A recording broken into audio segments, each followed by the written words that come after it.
In this video, I'll show you how to use the Photoshop script Images Before and After. This script creates side-by-side comparison images to show the results of color correction or other editing. I'll demonstrate and explain the options as we go. I already have a Photoshop action to run the script. For help setting up scripts in Photoshop, see the link in the description for another video that shows the steps. Let's get started.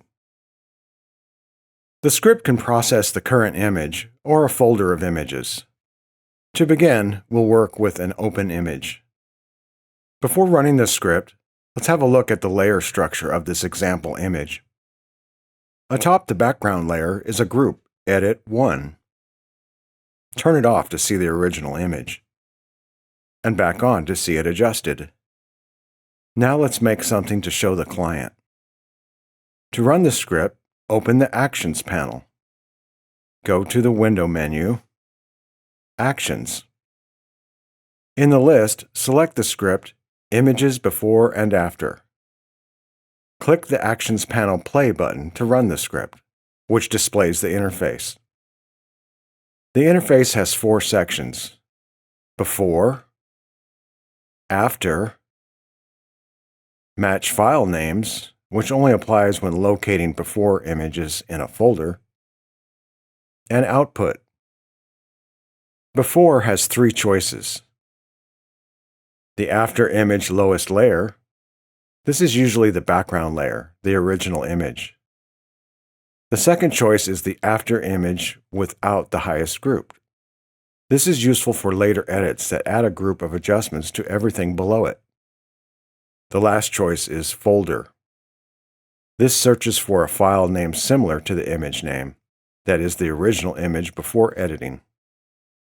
The After section has 2 choices: the active image or a folder of images. For now, we'll skip the section Match File Names. I'll explain that when we use the folder option later. The Output section begins with where to save the comparison image. For an open image, this defaults to the image location. The path appears beside the Folder button. Click the button and choose any other location if desired. After name plus adds a suffix to the comparison image to distinguish it from the actual image. Simulate Profile converts the result to the selected profile. This is useful to show the effect of RGB to CMYK conversion. Set the pixels per inch of the result, and if desired, the maximum pixels, which limits the size of the comparison image. It doesn't need to be actual size, it's just a view on screen. So use this option to keep the size manageable. Add Labels puts text below each half of the side-by-side result to make clear which is which. Enter any text you like. There is the option to embed the profile and to set the quality. Higher numbers are greater quality. Now let's make a comparison of this image. To begin, we'll use After image lowest layer. For this image, the lowest layer is the original.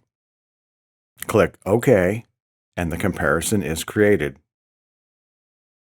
And there it is. Let's say we show the client, and they ask for more work on the eyes. OK, we'll do that. Close the comparison image. I'll add a group, Edit 2. This is how I do it in my workflow. Each round of edits I keep in their own group. I'll use selective color and a mask for the eyes. Then adjust the neutrals to pump the color. Toggling the new group, we can see the change. Last, clean up the mask a bit. Save the image and run the script again. Leave everything the same and click OK. The comparison now shows the original beside the latest edit. But what if you want to compare to the first edit instead of the original? Close the comparison image and run the script again. This time select after image without highest group. Let's update the label text. We'll make it Edit 1 and Edit 2. Click OK. Now the comparison shows the change from the last edit to the new edit. Note the text below the images is updated. Then it's clear what's being compared. Next, instead of the lowest layer or without the highest, you can compare to another image altogether. Obviously, we want this to be some version of the current image. Here I have a folder, Original. Inside this is the original image. It has the same name, but with the suffix orig. Run the script again.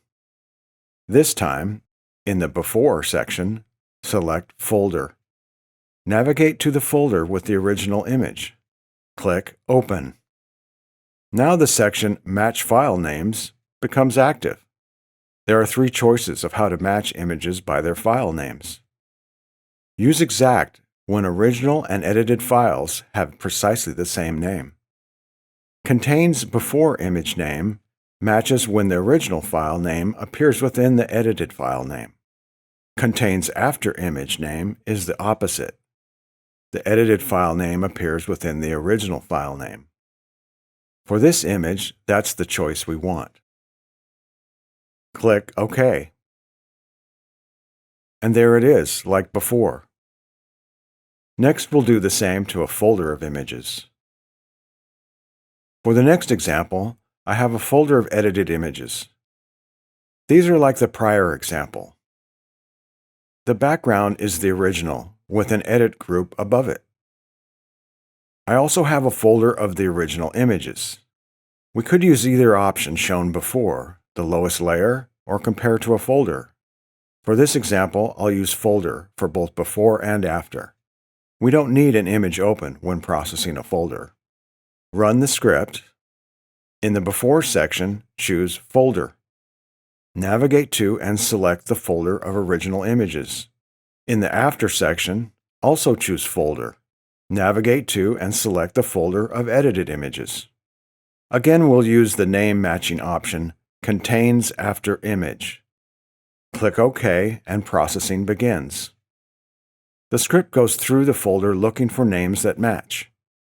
For each match found, a comparison image is created. And here's the result.